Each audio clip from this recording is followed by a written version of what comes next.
Hi, everybody, and welcome to Crime 101.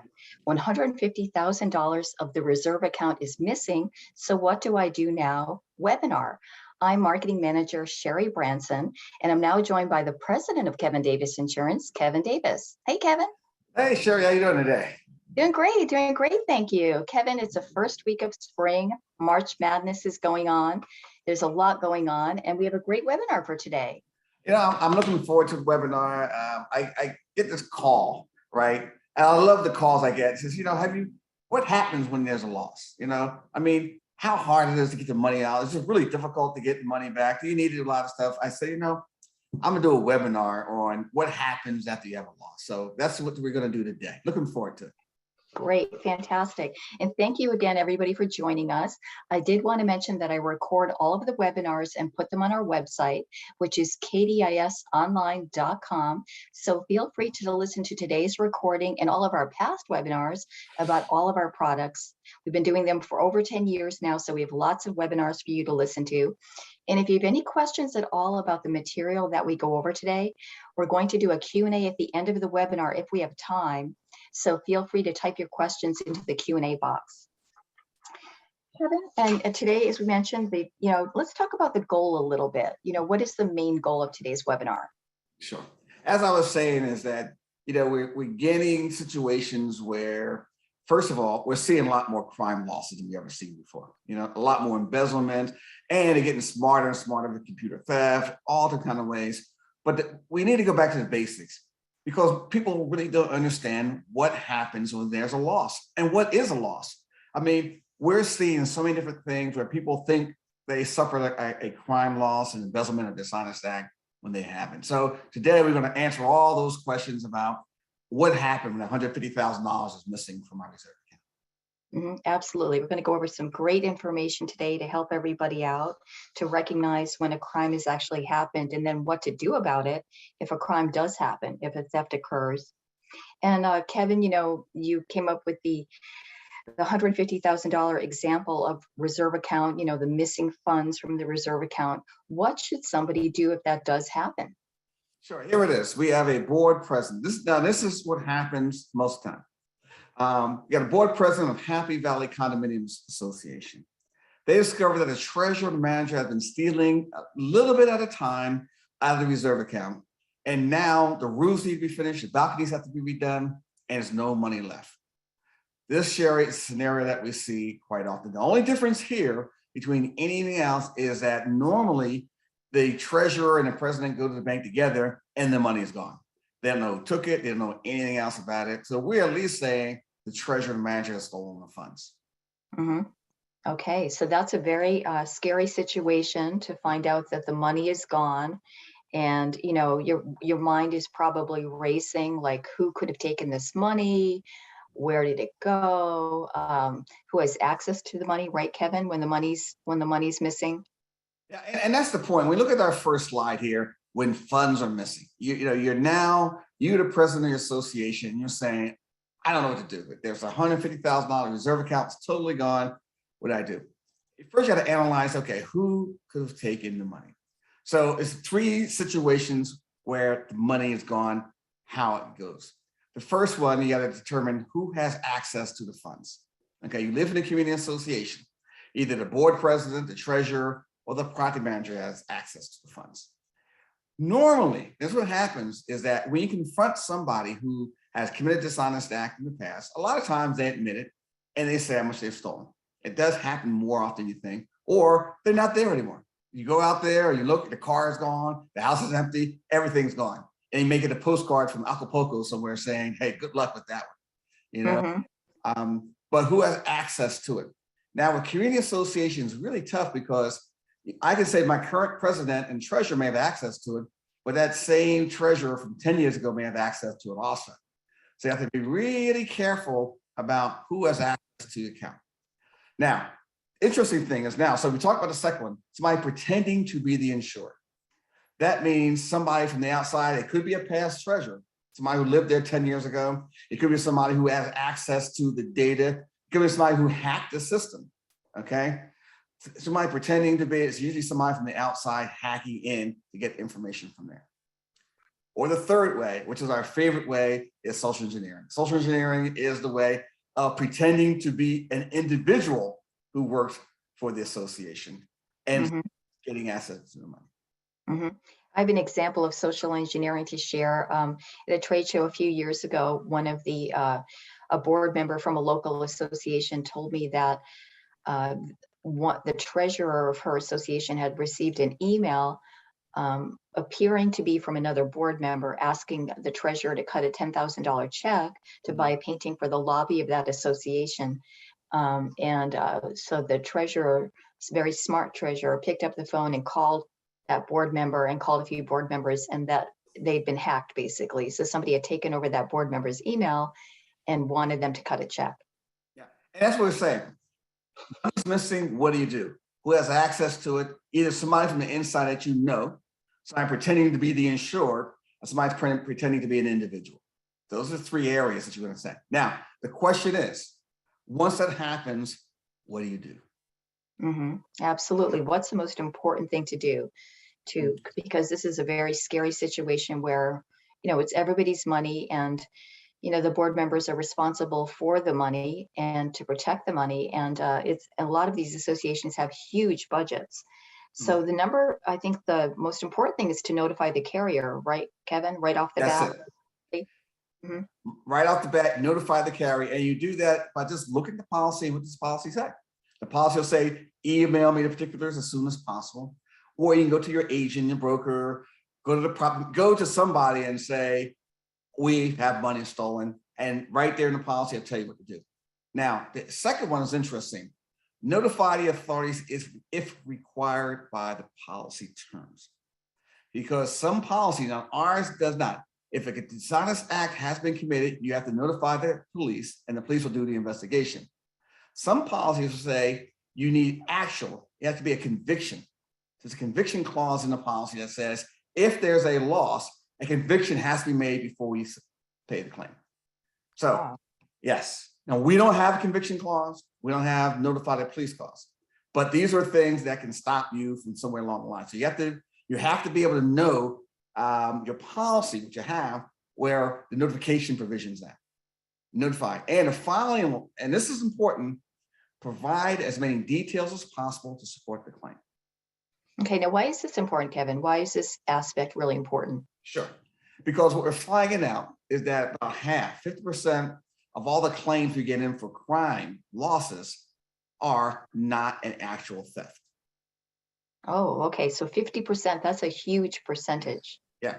So we get these emails in all the time saying that we suspect our manager is taking money off of our property, or taking money out of our operating account, or the treasurer is overpaid for certain things. So what happens is there's a difference between mismanagement of funds and theft of funds.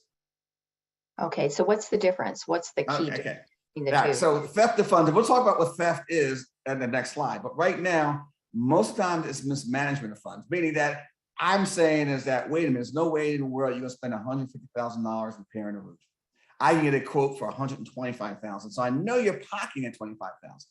So I know you're taking kickbacks. I know you're taking bribes. I know the past board member who used to do it. You had collusion in it. So it's all these allegations, but no proof. There's no details to support the claim. Okay. So the more details that you have, the more proof that you have, and the more information to provide makes for a better case. It has to be. Do your due diligence. Do your due diligence. It has to be a theft. And we'll talk about that. So, but the key thing is provide as many details as possible. As soon as that claim comes in, we will say, this is not a theft. There's no theft that occurred here, or you haven't given significant proof that a theft occurred. Now, just for sake, if it's mismanagement of funds, that's covered under our D&O policy. Okay. All right. Okay. So if you have a mismanagement of funds situation, that's a D&O loss. It's not a crime loss. Okay. So it's very important to know the distinction between the two, and research it and have all your facts straight and your information correct when you submit it. Okay. So Now comes the important part. So what happens is, so once you have the actual notified the carrier, what the carrier is going to do is something called coverage verification. They're going to verify that you have the right coverage there to support the claim. And what they're going to look for is that, and they define an employee theft or employee dishonesty as a direct loss of money, securities, or other property caused by theft or forgery by an identifiable employee. So, okay, now the interesting thing about that, Kevin, is, board members and treasurers, of course, and property managers are not paid employees. yes, yes. So how does this fit into an identifiable employee? Yeah, this is a fascinating thing because two pieces in here is information. Is number one is a theft. What's a theft?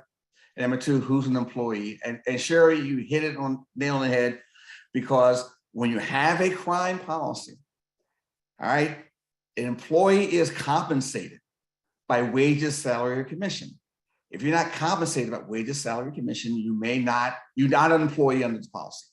However, if you have a good enough crime policy, they will extend it to non-compensated officers and directors, and the property manager is then named an employee under the policy.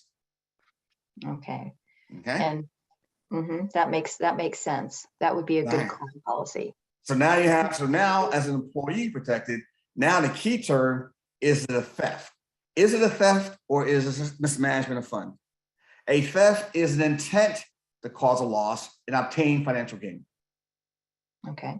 So the intent has to be there to cause an actual loss. Without the intent, there's no loss. Okay. I Interesting. hired a landscaper Mhm. and he charged me $30,000. And by the next person comes in, you have a new board of directors, and they get a landscaper for $20,000. Okay. And there's, I got kickbacks or I was negligent. Okay. There was Mhm. no intent there. I had no intent to cause a loss. Oh, interesting. Okay. Okay. I did not receive financial gain. There was no intent, even though they're accusing me of theft of that $10,000 because of $10,000 difference. Okay. Right. For the Right. roof. Yeah. There's no intent. Without the intent, there's no loss under the policy. Okay. That's a very important distinction. Very important distinction. Again, if anybody has any questions about what we go over today, feel free to type your questions into the Q&A box at the end, and we'll be doing a Q&A session if we have time. So let's get back to it. So right now what we're saying, a treasurer and a manager stole $150,000. So if you have a standard employee dishonesty policy, the treasurer, who's non-compensated, and the manager, who is not an employee, may not be covered. So make sure they're covered, but you have the intent to cause a loss is the theft. So you have to have intent and be an employee. However, this is the interesting part. We're seeing more crime claims for non-employee related crime claims than we're seeing than we've ever seen before. And you, What I'm saying is that, I said it before. So who has access to the funds? Right now, access to the fund isn't insured. It's the president, treasurer, the property manager. Now, what if I'm a past president or a past employee or a right. past treasurer or a past property manager? I'm no longer there. I'm gone. I've been going there for 5 years, but guess what? My name is on all the cards. You never change the password. Every month I look at those numbers, wait to get to a certain point, bam. Now I have that $150,000. I'm the treasurer. 8 years ago, I took the money. Okay. This is where these other covers comes into play. So if I'm the past treasurer, I'm the past board member, I'm the past anybody, I'm no longer an employee as defined in the policy. You have to come to these non-employee crime sections, meaning that either A, I'm going to be a crime, it'll be computer crime, which means that I'm the past treasurer of 10 years ago. I go to the office of the management company, who's my buddy, I've known him for 10 years. I actually go in there and put in, I see all the passwords and everything. I siphon the money, which is computer fraud, which is computer crime. Or I'm sitting home in my new house in the Bahamas, and I set the passwords, I just siphon, I go inside there and send it out to. So I'm pretending to be the insured. So that's computer theft, wire transfer fraud. Or, okay, I could do the same thing and call them and say, guess what, I'm the current treasurer, and that's social engineering coverage. Okay. Mhm. I can use the telecommunication fraud, I can use forgery, money. So these are the things that are out there right now that for non-employee related claims. Mhm. Okay. So there's crime that can come from many different angles, from past board members, even a vendor that might come into the office and have sit down at the computer and get a password from a computer. They could be hacked. People's computers could be hacked and money could be stolen. I mean, there's lots of different ways and lots of different places that crime can come And from either internal or external. the key thing is three areas. Number one, who has access? Are you insured of access or you're not insured of access? A lot of times you may not be insured who has access. And then if you Mm, not have access, it's covered under these non-employee crime claims. mhm. Okay, that makes a lot of sense. I do have an example to share with everybody of a treasurer at a homeowners association in Boynton Beach, Florida. In 2015, the president of the Quail Run Association notified the Boynton Beach police about a discrepancy in their association bank accounts, including the cashing of 12 checks by a former treasurer. Kevin, speaking of former Mhm. board members, a former treasurer between 2013 to 2014. So basically, this treasurer, former treasurer, wrote checks totaling $51,000 to himself, and he told the association president that he deserved to be compensated for his work. And that's why, so he justified it. It's Well, funny, again, it's see that funny now what the that, question you know. now, see that would be interesting. Okay, here it is that he's no longer treasurer, long past treasurer. He's not insured in the policy. Correct, right. Not insured in the policy. Now, where's the coverage coming from? Okay, coming from depositors forgery, Right. check forgery. Yeah. So it's really important to understand there's a distinction between if you are insured versus you're not. If you're not insured, there's depositors forgery coverage in there that we talked about. Forgery and alteration. You have checks, you altered a check, you made a check, and you went in there. So again, this is having a comprehensive crime policy is critical. Historically, everybody had an employee dishonesty policy. That was it. Now you have to have employee dishonesty and all these other coverages, including depository forgery and alteration, money order counterfeit, all those things you have to have because you do situations where somebody who was on the board 8 years ago, who still has access to checks and everything, who gets them, writes them out, and says, "I deserve it." Because guess what? Everybody does the embezzlement. They say because they deserve it. You mistreated me, and I was owed anyway. So it's stale. Yeah, they could say, I've been volunteering here for 10 years, I deserve it. Yeah, Mhm. that's basically what his point of view was, his attitude was. Okay, let's go to the next one. Okay. Proof of loss. Here is what separates the men from the boys, as they say. This is what a proof of loss is just just think about the term paper you had to do when you were in college, okay? And you write a opening statement. The opening statement is, and somebody who actually is an authorized individual who and gets notarized and says, this is what happened on this date. The treasurer and the property manager went to the bank, took out $150,000, and this is the one-page information. This is their names, and then you have the backup information. The backup information will include employee verification, financial information, contracts you may have, maybe meeting minutes, all the information that you have, bank statements, credit card statements, all that information comes in a nice deep package. So you can give it to the insured and say, guess what? Give them $150,000. Yeah, it's the more records that you have and the more details that you have, the better it is.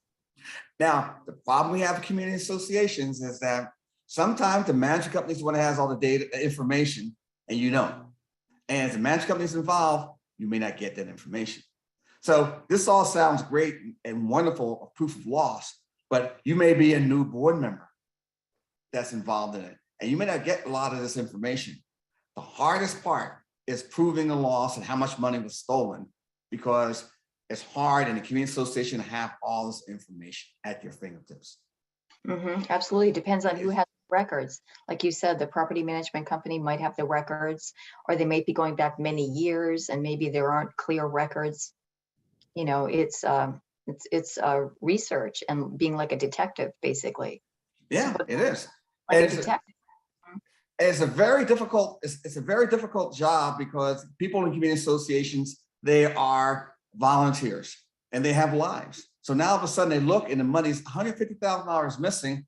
What do I do? How do I get access to all that information? I can go to the bank and get that information, but I need all the other data that says that this person is a treasurer. This person is a property manager who's operating on our behalf.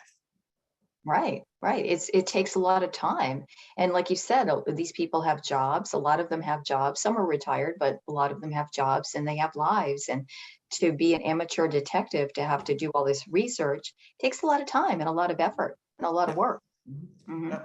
So put it together, you give it to the insured and you get your check back. The problem again is hard getting information. Absolutely. And now, Kevin, before you talked about 50% of the claims that are submitted, unfortunately, there's no coverage, or they, it doesn't work out. Why would coverage, when would it be declined? Can you talk a little bit about that? Okay. These are the 5 times that we've seen coverages denied.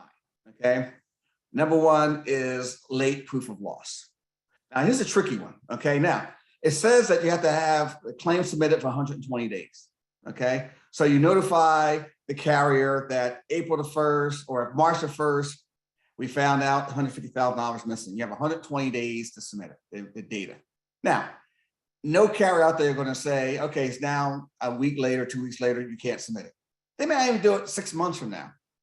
But this is the problem you have with late reporting or late proof of loss is that when it becomes prejudice, when does it hurt us as the carrier that says, wait a minute, it took too long to get this information? Number 1, when everybody's gone. So now all of a sudden, you took so long to submit this data that the person who stole the money is long gone. The person who has all the data is gone, took all the information with them.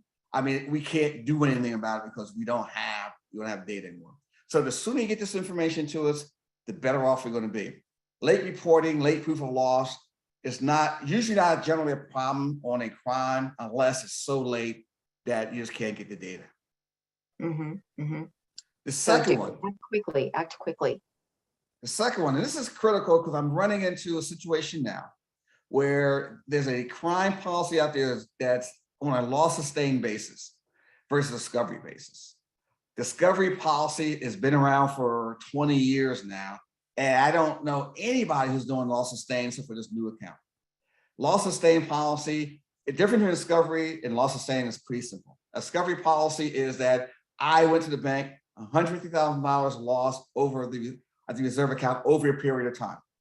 So for the past 3 years, okay, the treasurer and the manager was stealing on $150,000. So it's discovered on this date, boom, you have a claim.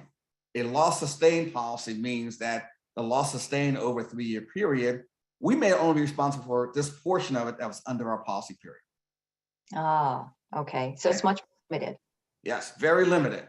It is loss sustained over 3. I didn't write the policy 3 years ago. I only wrote it for the past 6 months. I'm not paying for 3 years worth of losses. Okay. Sustained. The loss is sustained under a 3-year period. Okay. So watch out for loss sustained policy. Next one's ownership of property. This is interesting because we see this where, because the relationship between the property manager and the association is so strong that you have to determine there's a line between stealing the property management's money versus the association's funds. Okay, interesting. Okay. This is what I mean. So right now we have Happy Acres Community Association, $150,000 missing. Okay. How do you know it's $150,000 of the Happy Valley versus $150,000 of the management company? Right, exactly. If there's mingling of funds. Yes. So so what happens is this: if the association puts the money into the bank, right now if the association's bank account is what we look to, we look at the bank account, if that $150,000 taken out of that bank account, then the likelihood of it being they owning is great. But if that money is now taken from the bank account to the property management company and the money is still under there, it may not be covered. Oh, Ownership is important. okay. That's a very important point. Very important. Yes. Yeah. Yes. Mhm. Wow. So the next one we have is prior dishonesty, prior knowledge of dishonesty. Meaning this, if you have a crime policy and somebody committed a dishonest act in the past, they cannot be insured ever again. Yes. So what happens is here, you go back to the beginning, we had an investigation done and you contact the person on there and say, yes, the treasurer walked off $150,000.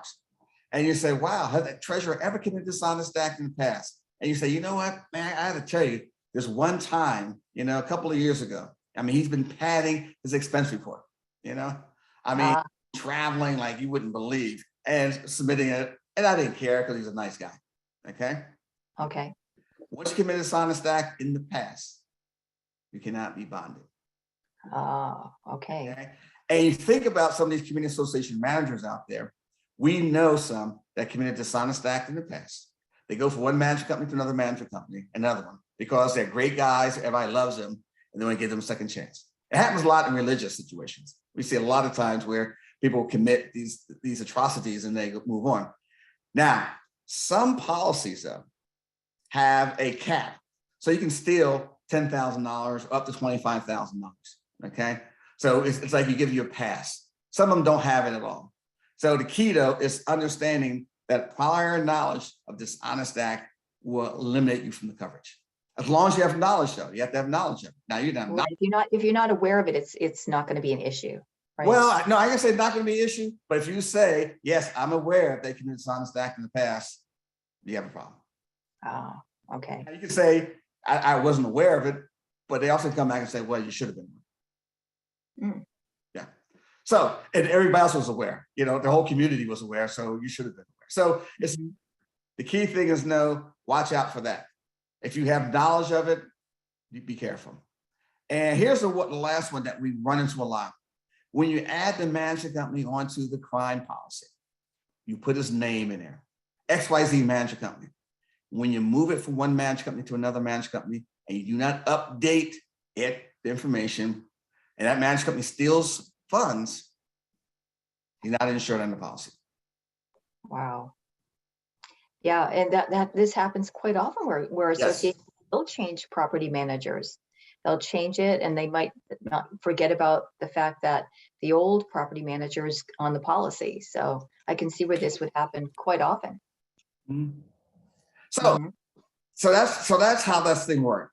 So now I love the risk management techniques because what happens is that you will see that at certain times coverage won't be there. And even if coverage is there, you still need risk management techniques to make sure that people feel that you're looking over your shoulder.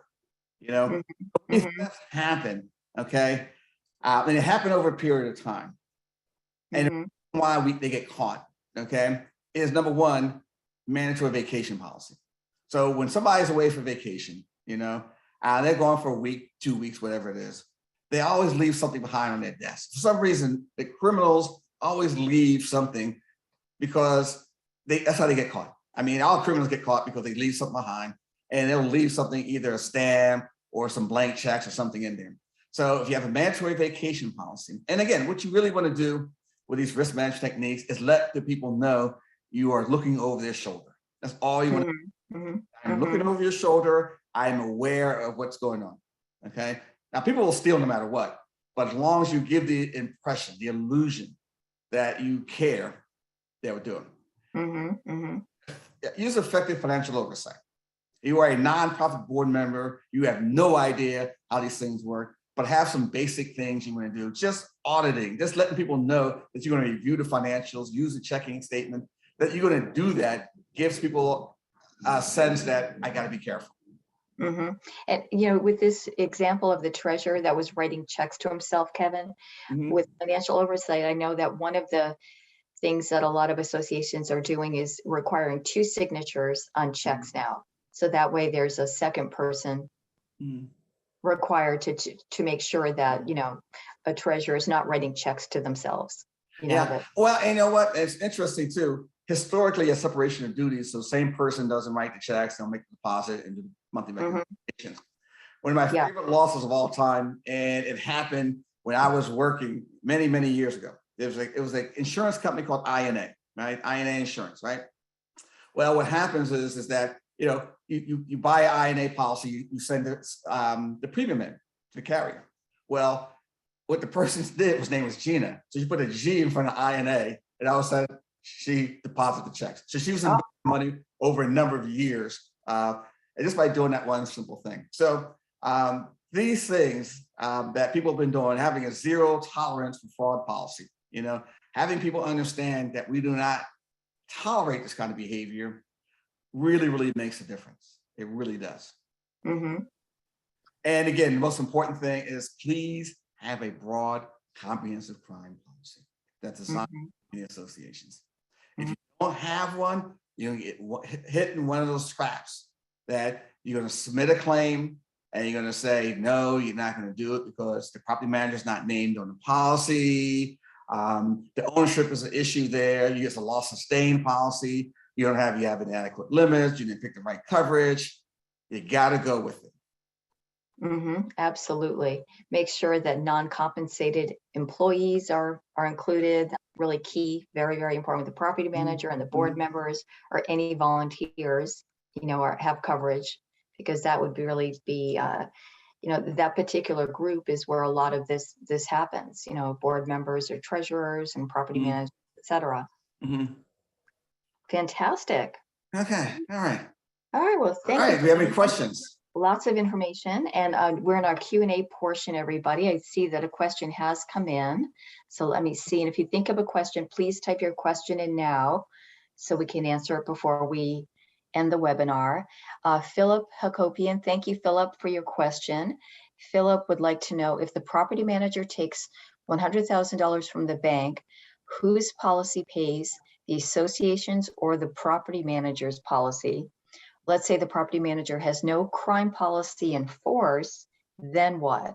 Oh no. Okay. Just to answer. I just answered this question just a few minutes ago. He must have wrote it earlier. And Phil, hey, nice to hear you. It's been years since we worked together. Again, ownership of the money. Who has the money? $100,000 is missing. Is it from Happy Valley Association's bank account or from the property manager's bank account? That's what bottom line is.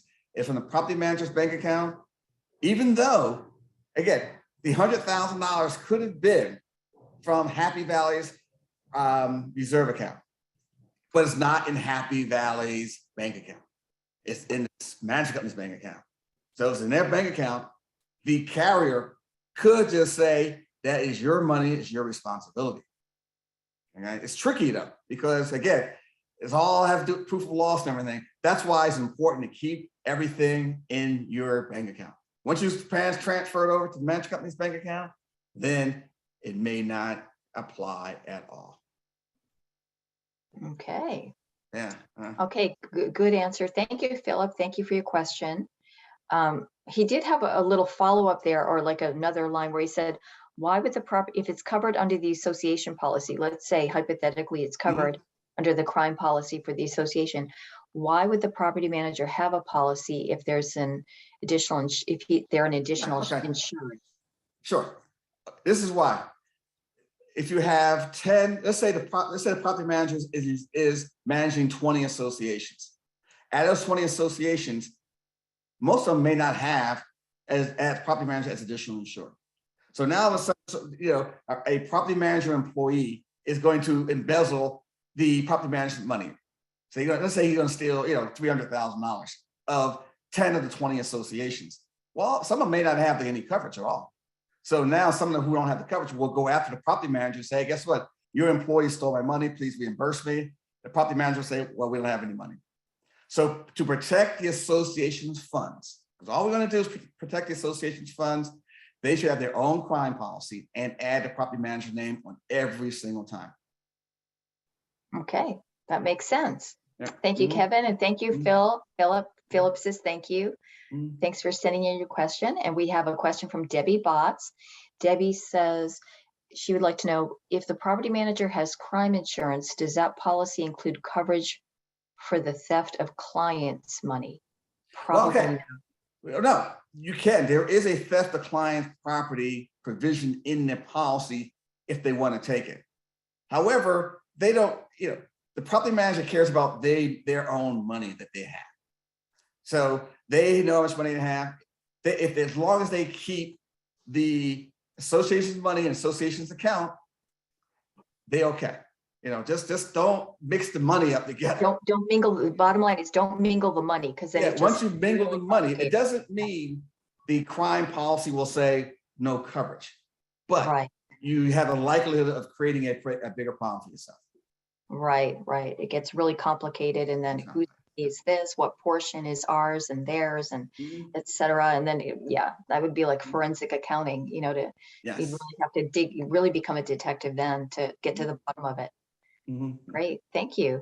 Thank you, Debbie. Thank you, Philip, for your questions. Thank you so much. And somebody said a thank you, Dean Wallstrom. Thank you, Dean. He thanked us for today's webinar.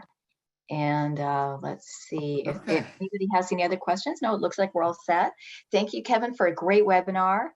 And a question came in. Do we have time, Kevin, for one more? Sure. Okay, Bob Smith. Bob says, his is a comment. Okay. His comment is, seems like some associations need a crime policy and a cyber policy if the carrier's crime policy excludes social engineering and computer fraud. Social engineering is the biggest area that we're seeing crime losses in that doesn't have coverage. It is. Social engineering, you might have heard of it 5 years ago. And it is the easiest way to get money from somebody is to pick up the phone and ask them for it. I have several experience with it all the time. I get emails, say, guess what? Please forward some money. Gift cards, the best one are gift cards. If I go out of town, I put on, LinkedIn, then I'm out of town. And first thing to do, our controller will ask that question. You get a phone call, say, hey, Kevin's in Florida today. He needs 20 gift cards. Can you please send them to this address immediately? Okay. All right. Okay, great. Well, thank you, Kevin. Thanks thank you so much. And thanks everybody for joining us. Please join us in April when, speaking of cyber, we're going to talk about cyber claims impacting community associations. So we have a great webinar scheduled for next month, and we look forward to seeing you then. Have a great afternoon. Thanks, Kevin. Thanks a lot. Take care. Take care. Bye, everybody.